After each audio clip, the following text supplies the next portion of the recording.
સાક્ષી શું છે દાદી? ઉપર પડું હતું તો કેમ એમ સાક્ષી તું બા ઉપર ના પડે જોકો આવી ગયો જોકો આ રાતના ઉજાય હા આખી રાત ગરબા ગાય ને એટલે પપ્પા વાસ મે કહીજી. હા રાતે ગરબા દાદી તમે આવો તો જે મસ્ત ગાવાની મજા આવી જાય.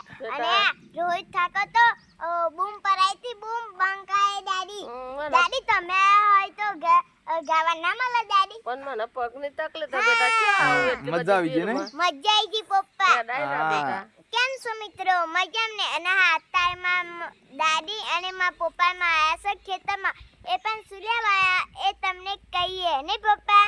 હા તો આજે મેં સાક્ષી અને અમારા બાય માં આવી ગયો છે ખેતરમાં તો સાક્ષી બધું તમને કે ખેતરમાં ક્યાંમાં આવે છે એ સાક્ષી કે શું કરવાનું છે તો સાક્ષી કહેશે.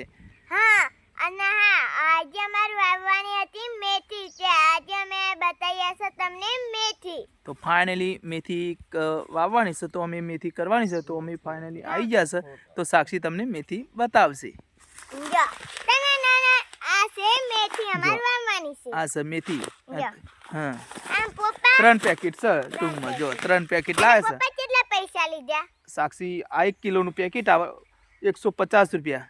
ઓ પપ્પા 150 રૂપિયા ના કહેવાય. શું કહેવાય? 150 રૂપિયા કહેવાય. અરે વાહ સાક્ષી 150 का 150 બધું એક જ થાય. એક જ થાય. અને હા ફાઇનલી જો મેથી કરવાની છે જો કણીઓ નાખવાનું કામ ચાલુ છે કિસ્મત બેઠા છે અમારા બાય પણ આવી ગયા છે. હા મેથીના ગોટા કોને ભાવે છે? મેથીના ઢેબરા કોને ભાવે છે? અને મેથીની ભાજી કોને ભાવે એ પણ કોમેન્ટમાં જરૂર લખજો. મને તો બહુ ભાવે છે ને પપ્પા. હા તો કોમેન્ટમાં લખજો કોનો કોનો મેથીના ગોટા મેથીની ભાજી અને આ મેથીના ઢેબરા કોના ભાવે છે એ કોમેન્ટમાં લખજો.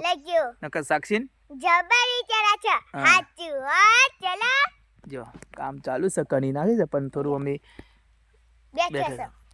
હા સર મેથી તો ફાઇનલી આજ મેથી નાખી દઈશું અમે વાઈ દેવાની. આ સાક્ષી આજે મેથી નાખશે એટલે નાખશે.